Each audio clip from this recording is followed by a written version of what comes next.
yeah, thanks a lot for joining today. I have a very quick overview of what I want to talk about, and there will be a lot of time for questions and discussions, of course, and even more interaction on Friday. So there are basically two parts. The first part is just really getting clear about what you want to talk about today is like what really is public communication, what is campaigning, what it isn't, because I hear that sometimes with like even the most simple words, there are a lot of different meanings. And then the basic elements. This will be like rather theoretical, like presenting the ideas of that. Because my feeling is when you apply that directly to seed diversity, sometimes the discussion starts directly on the content and not so much the tools or the ideas of thinking. But in the second part, that's exactly what we'll be doing. We will talk about campaigning for biodiversity and seeds. And there's one concrete example from a former campaign. If we have enough time, also a second example from Asia. And then just really thinking about what public communications and campaign opportunities can mean in the upcoming reform of the EU seed laws. I think most of you already joined earlier labs, and I think Fulia did a great job communicating what is coming up there. And she did the lobby part, and I will just add on when there are crucial times to not just talk to decision makers, but also really talk to the broader public. Yeah, and finally, is the outlook for Friday, and you have a chance to tell me what you will be most interested in to talk about on Friday. Okay, so let's start with public communication. Public communication is always a conversation and an interaction with the broader society. Not necessarily with the whole society, but with more than your own bubble and your own movement. And the goal is often to inform and to convince people of something. I think the first crucial question that sometimes is overlooked is really choosing which part of society do we want to communicate with? Because very often the answer is something like, I want to communicate to everyone. And this is basically impossible. It's just too many different people. So it's more than our bubble, but it's also not everyone in society. One idea to like maybe limit the broader public a bit is thinking about the circle of people who are already somehow concerned or interested in food, environment, or human rights. The graphic is basically just different circles, like we as a movement, as a seed movement, are the middle in this very simplified version, of course. And then you have some people who are already, somehow caring about our issues, but they might not know about anything in detail, or they might not take action. And then in the outer circle, there might be people who completely disagree with us, and that's fine. But in public communication, we usually, and also in campaigning, try to get people one step further in the circle. Like the people who are like completely of opposite opinions, usually you cannot convince them in public communication. People who have very strong opinions, they can be convinced by people close to them, but usually they're not convinced of something in public communication. They might maybe question their position, but they will not become your allies. Then you have the people who are neutral, and you might get them to care a bit. And there are the people who already care a bit about the general issues close to our issues, and you can actually get them to act with public communication. So the idea is to get everyone a bit closer to our issue when we do public communication. So now it's about the basic elements. So if you communicate, you are like initiating the conversation. And you can also, of course, do that together with allies and yeah, maybe several ones, maybe some big ones. Then you have the audience, which we just talked about. And then there's the purpose. And as Julia said for lobbying, it's the same thing for public communication. It's really important to yeah, think about why we're communicating and what the goal is. And then there is the message. I would say simple is beautiful. Usually what we do for many years and with a lot of passion. And we are already experts in what we do. And in the broader public, people usually are not.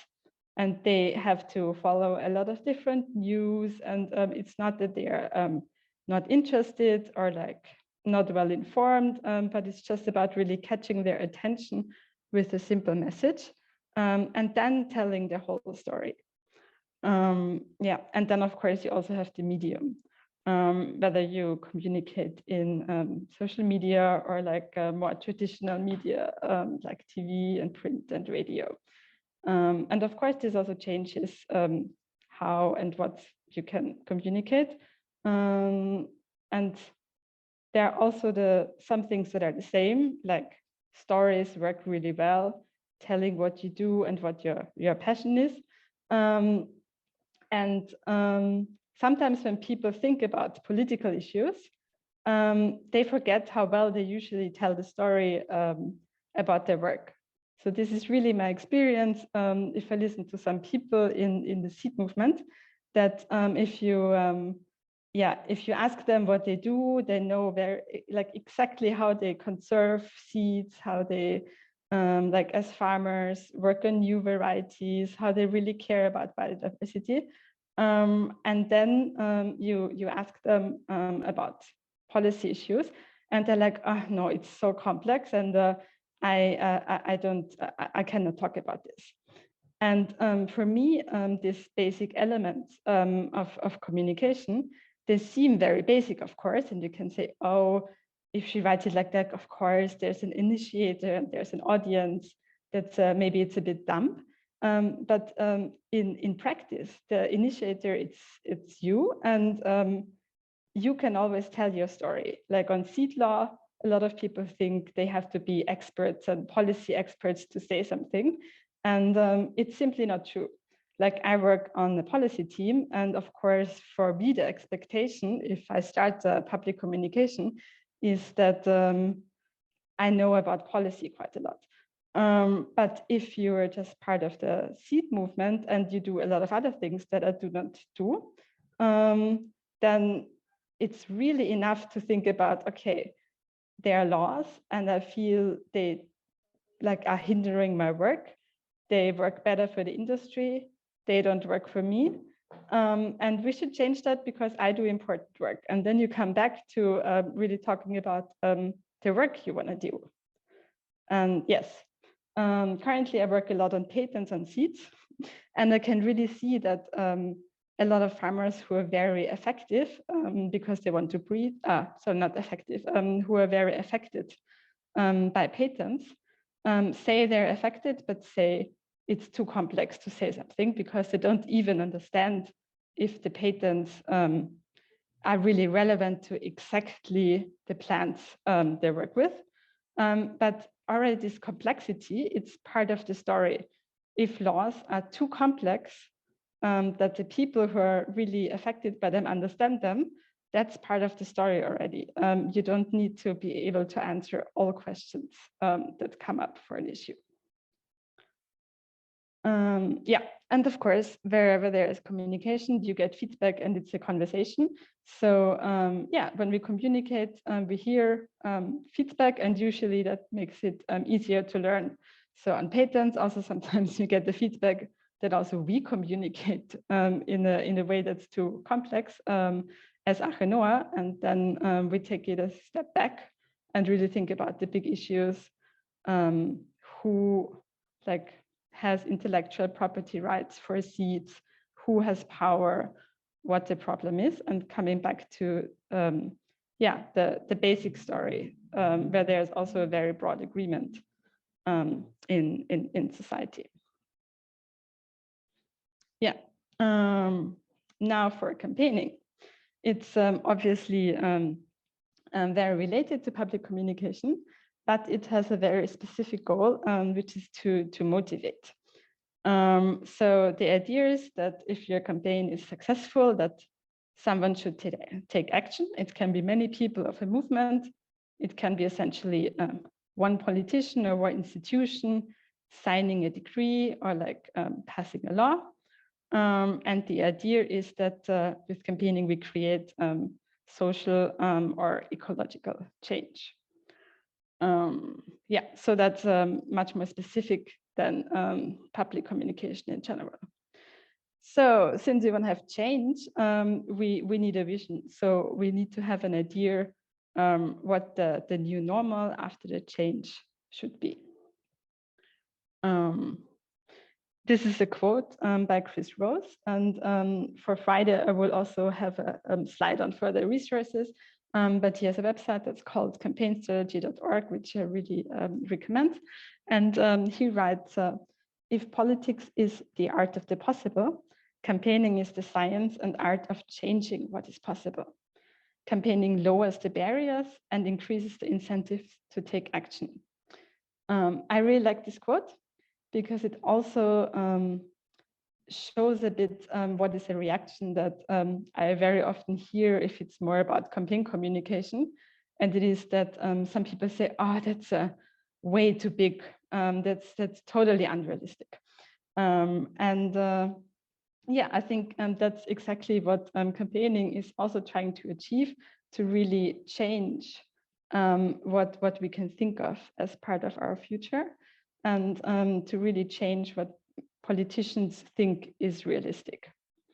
This is also, if you were at the lab Damba Fulia 2 weeks ago on lobbying, this is a difference we have in campaigning versus lobbying. That sometimes in lobbying you need to be very specific with a very concrete word, and it needs to sound realistic to the politician that is opposite of you, that you have concrete proposals what can be done in the short term. And in campaigning we can have a broader vision and more long-term goals also. And I think together those two ways of communication can be really effective in creating change. So now we have the definition of what campaigning is not. And it's also something that I need to remind myself quite often, because it's, there are different ways of communication which we all like and like to do, but not at the same time. So what campaigning is not, one thing is it's education. Because there are two different ways of how education and campaigning works.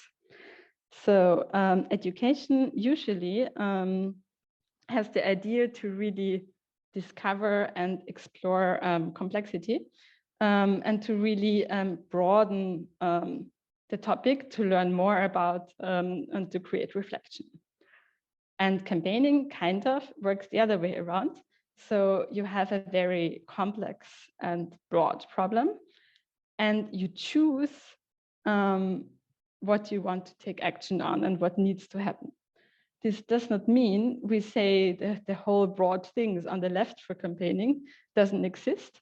It just means that we focus on one part to start creating change, like some kind of domino effect, where one thing starts moving and then has a broader impact in society. Of course, those are like rather simple definitions. It's just to be clear that we cannot do both things at the same time. But both things are really important, especially if we talk about seat diversity. And I think a lot of us are also involved in education and training, and also want to be part of the broadening that needs to happen on our issue. Yes, the second thing that campaigning is not, which I already compared it to a bit, is lobbying. So for campaigning, we have the broader audience. And for lobbying, we really think about the decision makers in front of us. But of course, if you have a broader campaign, lobbying can be a part of it. So while you have a broader communication about issues like the upcoming seed law reform, you can start informing consumers and the environmental movement, and at the same time also do lobbying, but usually with a bit of a different kind of message that is more concrete and more realistic in the short term, and motivates the kind of action that politicians do, like concrete laws. And campaigning can also motivate broader action in society to think how our future can look like after the law or the change of the law.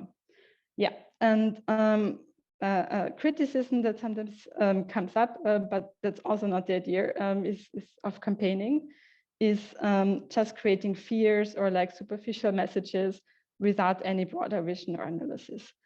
So from the two graphics above, there is like a basic broader analysis, and then we narrow it down to taking action, because sometimes too much complexity or too much information, it doesn't lead to any action at all. So knowing more, and we see that in the climate change debate for a long time, while we're moving towards the climate crisis, we know more and more about how everything works from a scientific point of view, but there's not necessarily more action that comes with more knowledge. Yep. And now the question is, when do we campaign? Yeah, the short answer is only when you have to. So this is from someone who, like me, worked as a campaigner for some years. That might be a surprising answer, but usually campaigning is more effort and needs more people than other ways of communicating. If you have like technical or like seemingly smaller problems, my advice would be to try lobbying first. You can always follow up with campaigning if you feel like lobbying doesn't work. But campaigning needs more resources, but of course in campaigning you're together with more people, so you have also a different kind of energy, and it's also a good feeling to do that with many people. For seed policy, I think, for example, sometimes changes in national laws. We heard great example of really important progress being made, mainly with lobbying and informing decision makers. Maybe because it's a niche that's not threatening to the industry, or also because they might sleep or might not know, or because they have like other problems to focus on. But as soon as you have like really big resistance from other players, lobbying alone stops working if you want social change. What we do in campaigning is really, and I will have some slides on strategy later, is to really think about how we want to change the balance of power, and then work towards that.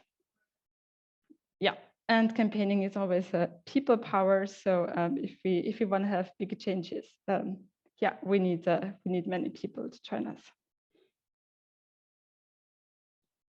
Yeah, so elements of a campaign. That's already a bit of the first step before you narrow down. Of course, we need an analysis of what the problem is, what the context is, and why we are where we are. Like, for example, with the seed laws, if we know it was done in the 60s originally in a very different context, we understand a bit what the forces were to arrive at the point where we are. And then it's also good to think about who is interested in the status quo and who's also interested in change. That's really important because very often we think that people who are interested in change have to be very similar than us, but sometimes very different players have problems with the status quo, and it helps to join forces. Yeah, then the vision and the solution. This is about how the world should look like in the midterm or also in the long term. So what has changed? And this is always not just the law, but really the impact of how life could be after the change that we demand in a campaign. Of course, if we talk about something like a transformation of the food system, it's very hard to know how exactly the world can look like. But usually we have an idea about the relations of the players in the food system. So where, who has the power over the seeds? How do the relationships between the actors look like? Do we know where our food comes from? Do we have access to diverse food and those kind of questions? And sometimes it's kind of assumed that we already know the vision, but usually it really helps to sit down for 10 minutes and maybe draw or like think about how life would be, because it creates a different kind of energy if you work with the emotions, also how your everyday life and how our everyday life as a society could look like after the campaign has been successful. Yeah, and then the third point, of course, is action. And this is what needs to be done to get from the problem to the vision. And also who needs to take action, of course. Often that's several people, but very often it's also a few institutions who need to start to take action. Like, for example, the EU institutions, if we talk about EU seed laws. Yeah. And then I think one of the most important parts of thinking about a campaign start, and that's connecting these elements to a story. So who are the characters who kind of stand for the problem and the solutions? They can be real life characters, like even individual people or like industry players, but it can also be a more creative exercise where, I don't know, you have a very boring industrial maize variety versus a really diverse one. So this is really about breaking the complex story that we have in the background to a story that can be easily told, and that will catch people's attention if they have 10 different kind of news ideas that they could pay attention to. Do not work on exactly the same issues as you do. Yeah, if we campaign, there is always a kind of conflict of interest. This does not mean we have to like engage in this classic, they're the good guys and the bad guys type of communication. But this is really to think about what interests prevent the change that we think is necessary to happen. And there's always some kind of conflict, even if it's not the very simple good guys, bad guys, but rather also a conflict of interests and ideas about how the world should look like. And then, of course, it's also important to think about the emotions and the values of the story. So some campaigns make people angry, or just you feel the anger if you read the story, and that can be an emotion that drives you to want to change something. And sometimes it's just a bit sad at the beginning of the story, and you feel that there's hopefulness at the end.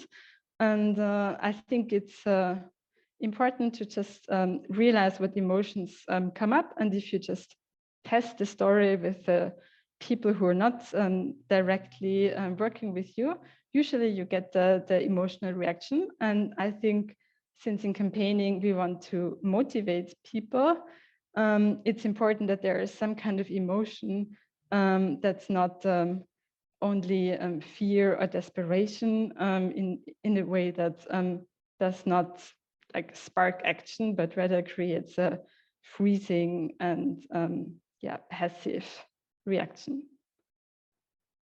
Yeah, and then usually the issues we campaign about are really complex, but this basic story about what the problem is and who is responsible for it or partly responsible for it and what the solution could look like, it should be something that can be really short. I know that seed diversity is really complex, and I feel we all kind of lack the complexity that comes with it. But for a story for a broader audience, it's really important to have this catchy story to get people interested, because then once they are interested, the story can of course expand in different directions. Like, for example, talking about what the different characters of your story do, or what is already happening to create alternatives to the current system despite the problems, and and what the vision could look like in future, and of course who needs to act. Yeah, but it's also one of my personal challenges. If I'm trying to work on a new issue that seems complicated, I try to talk to friends who work on very different things in a very short story, and see if it's something that also they can relate to. Voilà. Yeah, and then we already are with one of the last elements that I want to talk about, and it's a bit about strategy. So now it's how do we get the change that we want, or how do we get the people that we need to act, to actually act. This is also the time when it's important to think about with whom together can you work with, who has different maybe realities but common interests, and also how we can show what the alternatives are. Usually within seed campaigns, we already know a lot about the alternatives, and many of you are already just like transforming the system step by step towards the alternatives. But we sometimes don't connect it that much to political issues for the broader society. For this, I always think it's a very interesting and helpful tool to do a quick power map if you start working on a new issue in a campaign. I here have an example for one. That's a lot of dots. So basically you have two directions. You have you, that's the dot on the very right in the middle. Like you agree with yourself 100%. And the people you disagree with are on the left. And then it's about how influential players are. So the influential ones are on top and the others are at the bottom. And what very often automatically happens in movements is that there's a lot of thinking about you get everyone closer to you and maybe exactly to the point where you are in terms of the positions. And for some things, this is really important, and it's important work to think about what common goals are. And if you do lobby work, for example, or have a common letter to something, of course, you need to agree on it. But if you want to create change in the whole power map, then it's also important to think what needs to be changed in general so that, the power is shifted. I think if you have the quick overview, I would say that's one of the power map situations where you would not just win with lobbying, because you have more influential players on on the left than on the right side. This is not like a concrete issue. It's more like an example in general how a power map could look like. But it's also an example that I think is close to some concrete issues we work on. Yeah, so other changes in the arrows are you can just look at the middle of the map, for example, and see if you find some very influential players who can do a step in your direction, but create quite a lot of change with that. And of course, you can also see at the very left, if maybe together with your allies, you can kind of make influential players a bit less influential. And this seems like very unrealistic if you think about the long term. But the power maps we do for concrete campaigns and issues. And there it's very often easy, or not easier, but at least possible to change this dynamic. Because if, for example, alternatives are clearer and it's a lot of people actually explaining why the solutions of the industry do not work for us as a society, they become less influential on this concrete issue for the concrete goal. Yeah, I would also say the power map is also really issue specific. So some players who might have really different ideas on some issues can be like not maybe totally your allies, but really close to you in other issues. For example, if you talk about patents on seeds, we very often have the same positions as some rather traditional farmers organizations, because farmers are really negatively affected by patents. But if you talk to the same organization, for example, about agricultural subsidies and the common agricultural policy, sometimes it's basically impossible to agree on anything.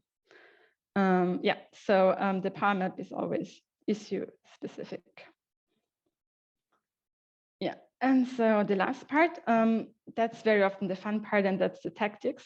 So now it's really to have concrete actions to put pressure on the people who need to act. This can be like rather low engagement, like sign a petition, which is a classic tactic, but it can be also higher engagement, like sending a seed package, calling your MEP, doing a demonstration, doing outreach to other people.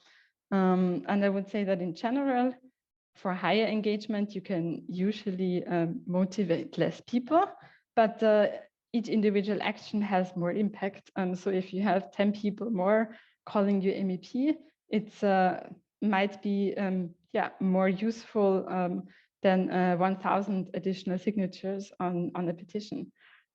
So for example, if you don't have capacity to mobilize a lot of people for a petition, then it's always a good idea to really think about, for the people I can work with and I can mobilize, what are they willing to do, and talk to them. And then a few people can actually make quite a big impact, also from a campaigning perspective. And if it's an effort from many organizations in different countries in different ways, then everyone motivating 10 people to do something that's a bit of a higher engagement can really create a lot of change. Yeah, and the tactics can be really different. Like you can have a media outreach of one organization and everyone signs on, then it's really centralized. But it can also be really decentralized, like having a toolbox on the issue with different tactics, and then everyone uses what works for them.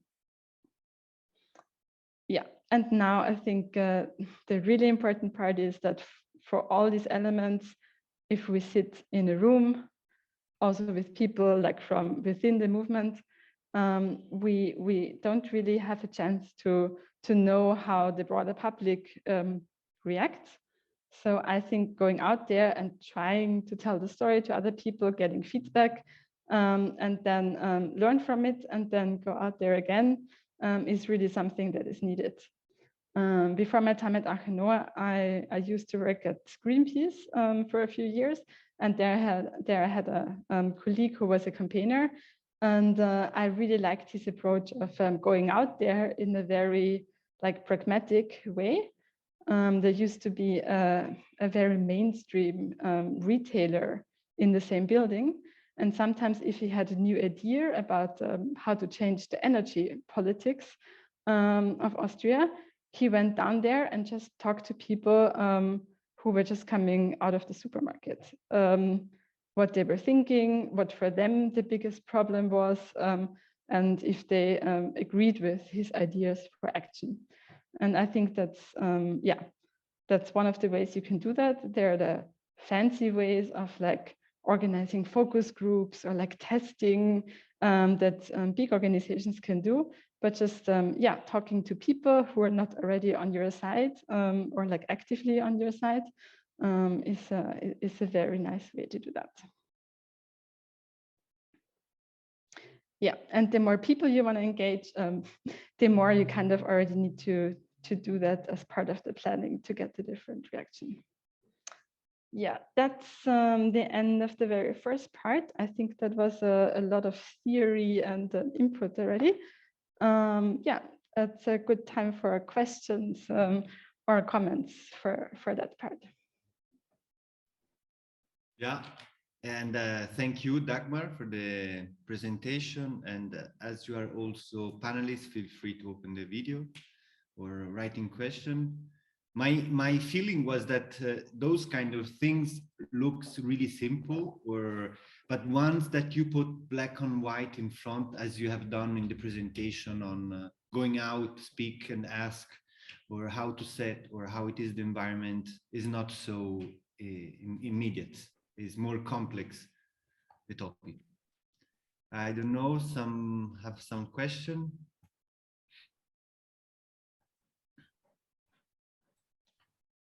Seems not. Yeah, or also comments. If there are no questions, it's also maybe I can comment regarding also what we are doing or what we're planning to do within Let's Liberate Diversity. That regarding the seed reform, we are not going to lobbying, but for sure we would like to campaign. So to let know what is the state of the art. Then from that moment, we hope that it will go in some direction instead of another one, but is already a start of campaigning. Yeah, absolutely.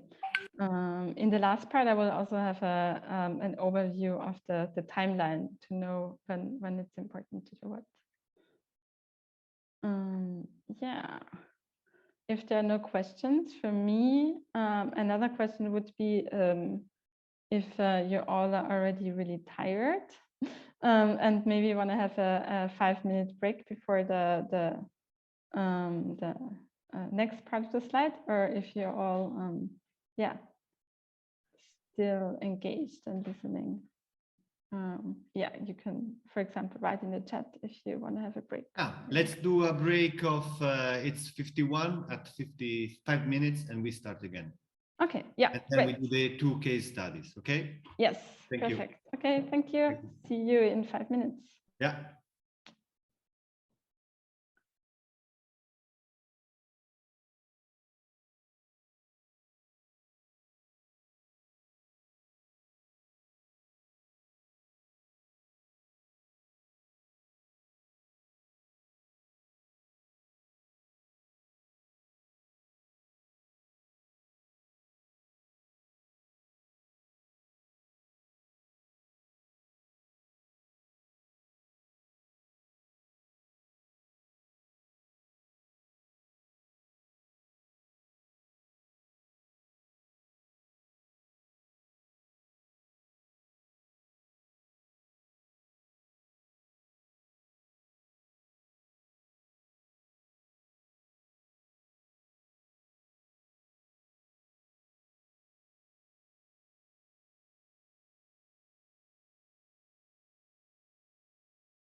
Good. Should we start again? Yes, in the meantime, I put now in the chat the link on where we will upload the registration. So you have it for the next. You can already find the first one.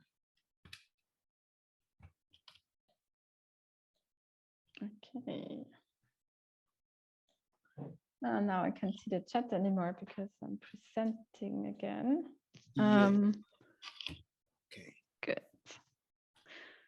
So I don't know, before we continue, for me it's also the question if maybe someone had an idea or comment during the break that you would like to share, or if you're ready for more input. But yeah, always happy to have comments or questions.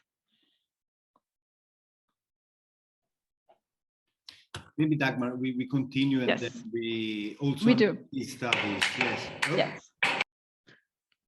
Yeah. No. Yes. Now I'm continuing. Yeah. So we're now with the second part, which is like examples for campaigning on biodiversity and seeds, and then the public communications and campaign opportunities for the upcoming reform of the EU seed marketing laws. So what is always a bit surprising to me, also after a few years about working for seed diversity, is that given for how crucial seeds are actually in our food system, that the politics of seeds sometimes are not that important in the public debates about the future of our agriculture and our foods. And of course, we do have some very successful and big campaigns every few years, and our work is really important. But if I don't know, an EU politician, for example, holds a speech about the future of our food, very often seeds are not even mentioned in the public discourse. And yeah, I would be interested to hear also from you why you think that is later in the discussion. But for me, it's also a big opportunity to really think about how we can communicate better to the broader public, all of us. At the same time, I think the seed issue is a really beautiful issue because it connects to a lot of different values. Like we have from conservation of like old and traditional varieties. We of course always also have the sustainable use, and then we have the potential to really transform the food system by like saving seeds, exchanging seeds, and using seeds that we can grow again and don't have to be brought again from the big companies, for example. Also in the framing of campaigns, from like a very clear right to have and circulate seeds to something that sounds more liberal as a value, to have freedom from overregulation. Those are all things that come up in the discussion. And of course, we always have like different social, economic, and ecological aspects that are all related to seeds. So who has power over seeds, who can exchange seeds, who has the right to seeds, what kind of seeds do we have? Do they need pesticides? Are they made for big monocultures or are they locally adapted? Those are all different aspects, but they also challenge us a bit, because usually we cannot talk about all those aspects at the same time. And I think that's sometimes the challenge for campaigning, that it sounds so simple, but yet it's really challenging to really decide what the story is that we want to tell at which time. And of course, seeds are everywhere, from the farms to the impact they have on the food we eat. Yes. Yeah, and then there's this other thing. We always say we need to save seed diversity, but on the other hand, of course, we need the seed diversity as our life insurance for for changing times and the climate crisis, etc. And I feel this is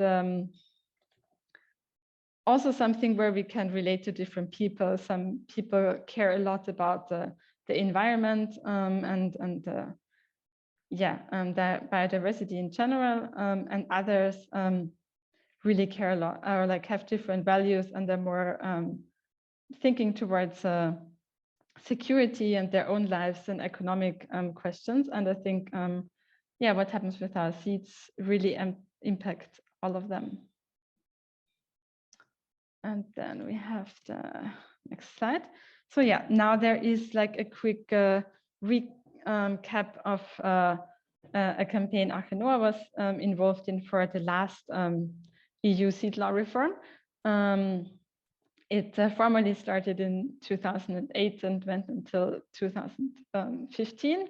But the public and important phase with the big campaigns was more in 2013 to 14. I wasn't at Achenoa at that time, so I talked to a lot of people about their experiences and did some research about what happened. But I know that some of you already were like an active part of the seed movement then. So it would be great if you could just also share later what your experience was with it. My perspective on that was that I was a campaigner as an environmental NGO at that time. So of course, I remember the debates, but more from an outsider and not as part of the movement. Yeah, and what happened then, of course, was a really big impact. That after the campaigns, the whole reform proposal was rejected by the EU Parliament, and this is something that basically never happened before. So it was really very impactful, this whole campaign. And of course, it was not just one campaign, but it was several related campaigns in several countries and regions at the same time. There were a lot of signatures. So in terms of numbers, there were like 900,000 signatures in Europe, and many of them from Austria, from the campaign that Friends of the Earth and Achenoa did in Austria, but also a lot from the campaign on seed diversity in Germany. Maybe we have some Germans there who can also share their experience from that time. But it was not only signatures for a petition, there were also like direct email action to MEPs and seed packages sent. So it was again something where there were like really different ways to engage. I looked back at the campaign messages that were present in Austria at that time. And it was kind of two different paragraphs. One was strongly related to protecting democracy, sorry for the typo, by the way, and farmers' rights. And then there were like even more demands about consumers and their choice and transparency. So it was a lot about food. And in some texts, seed didn't even come up as much as a word, but it was really a lot about food diversity and choice for consumers also. And of course, also before that, there was also Let's Liberate Diversity already, and a common declaration in Graz at the very beginning of the reform process, so in 2010. I will also send you the link with the presentation later, but basically there was a very high level declaration of a lot of representatives, 160, who came together and formed their overall position on diversity and the freedom to diversity. This is a picture of the petition site from Austria that led to this 500,000 signatures. I think what is also interesting there is that it was together with a big environmental organization. It was a Global 2000, which is Friends of the Earth in Austria. It actually had a very short text of demand, as you can see. And it basically says there will be a new seed law. The industry lobbies for laws that just are really bad for the small scale ones. And exchange of seeds might be illegal soon. That was the first part. And then what I heard from several people that really made a big impact was that many people sent seed packages with different seeds to the members of the European Parliament in Brussels. So this is an example for this tactic. It was one of the packages in English. It existed in other languages as well. And there was also a kind of template without any text at all. So you could really decide if you wanted to do something, if you want to do the quick version and just sign, or if you want to write the personal message. Also having different kinds of engagement. Yeah, and now just a quick overview about what some of the elements I talked about earlier were. So yeah, as I just said, it was a cooperation and of the two organizations who did not do a lot of public work together before that. So it was really something new for this reform as a common campaign. The conflict that was communicated most importantly was people against the seed laws, how they were being suggested at that time, and partly also the industry and partly the EU Commission. But the basic story was people against the laws. And the solution that was communicated was having a sustainable law or like a totally different law. I think it's interesting because, of course, it's a choice if you campaign with like the other side of the conflict being laws, as opposed to, for example, the industry in what people think about the laws. I also think that this made it easier in Austria, as a usually very EU skeptical country, to like reach a broad audience. But of course, it also has negative effects if people then think about every law that comes from the EU is a bad thing, even though like other environmental laws sometimes brought Austria in a good direction via the EU level. And here it was, part of a very broad, also anti-EU sentiment at that time. But this is, of course, also something that can happen even if you don't plan for it. So you plan to like criticize concrete laws by the EU, and some newspapers focus on the anti-EU part of the story. So of course, even if you have a clear message, you can not always control what is happening in the communications out there. As I said before, it had a very strong consumer angle. So it was a lot about food.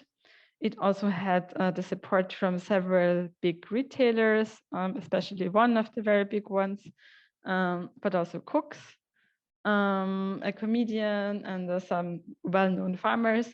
So I think people had from very different parts of society, they had someone who supported the campaign to identify with.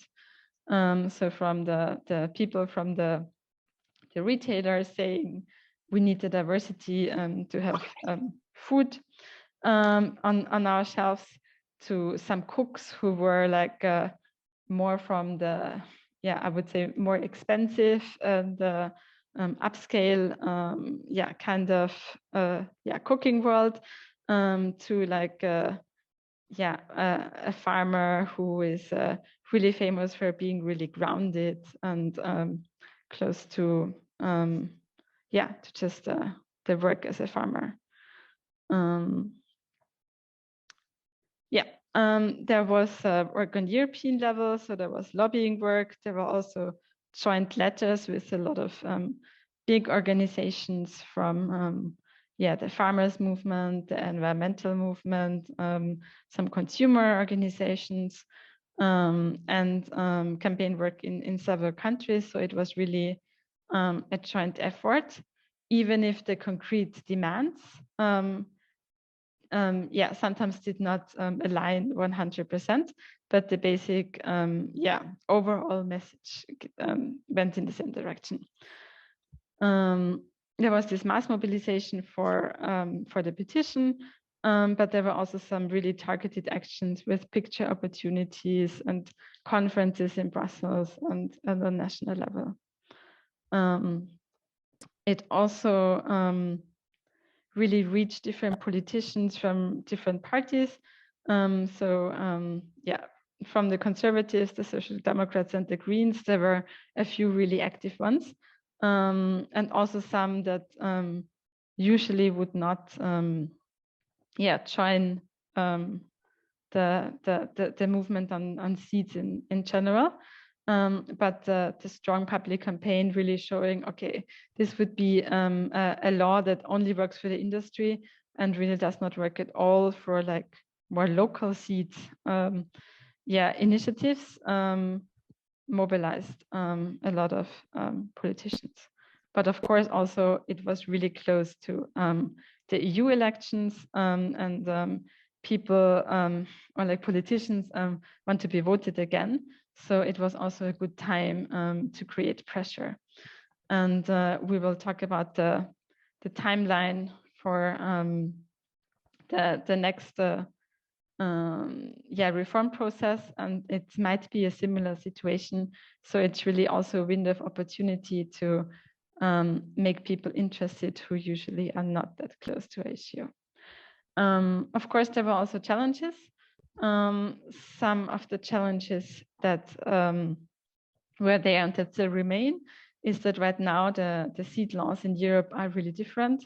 There are, or like the national implementation of the directives are really different, which also means that something that is a big win for some countries is not the same for other countries.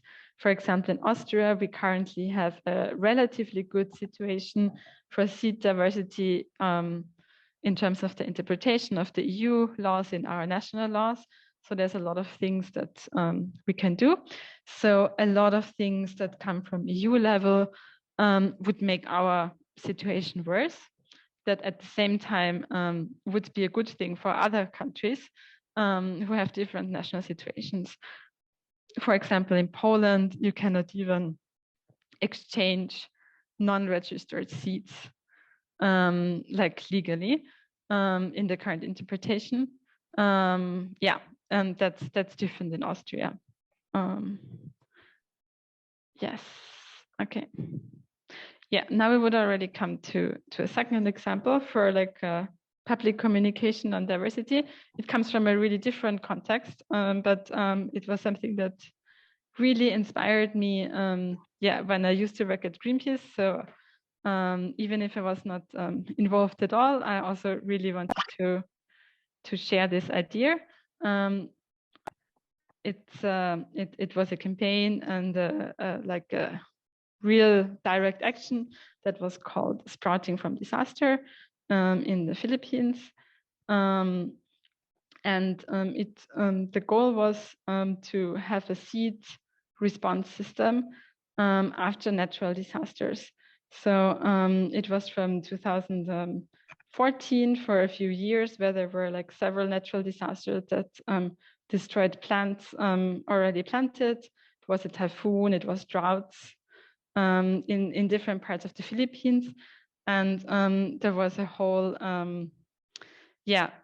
broad civil society organizations together with some local government units, but a lot of farmers group also, that really created an alternative response to the disasters by having seeds saved by farmers in non-impacted parts of the Philippines, going to the impacted parts, and also doing training for organic agriculture there, and really helping the local seed systems, and also really trying to understand what is needed there. It was also really a way of showing that some big industry players did not have the right solutions, even if they tried to really get in the local seed systems. For example, after one of the typhoons, Monsanto at that time, not already part of Bayer, or merged with Bayer, they really donated a lot. Hybrid seeds, seeds coming and made for really intensive agriculture. And there was a local movement and a regional movement against this at that time. The principle was like build back better. So it's if something gets destroyed, we don't only build back, but if we know that the system before wasn't perfect, we build it back in a different way that follows more the vision. I like this example a lot because it communicates a really important issue, but not as a simple communication, but also really by taking direct actions. And I think each year hundreds of farmers got seed packages or training. And at the end of that, and that's already in the report that I linked on the previous slide, all the active organizations really build a package of political demands based on the action. So it was not that it was a reactive campaign against within the political debate, but it came from really a rapid response situation, and then over reflection what in future the government should be doing to really support a transition to local seed systems where they were not working, or to really strengthen the seed systems where they already were working in general and were just hit by the natural disasters. And it was a very broad movement, from Greenpeace to local NGOs to the youth movement to also some, I think, more religious organizations. And it was really a joint effort of getting the logistics there, that the seeds and the knowledge and the farmers were where they were used. Then relating to also the new normal, this demand also had the title building a default response from government.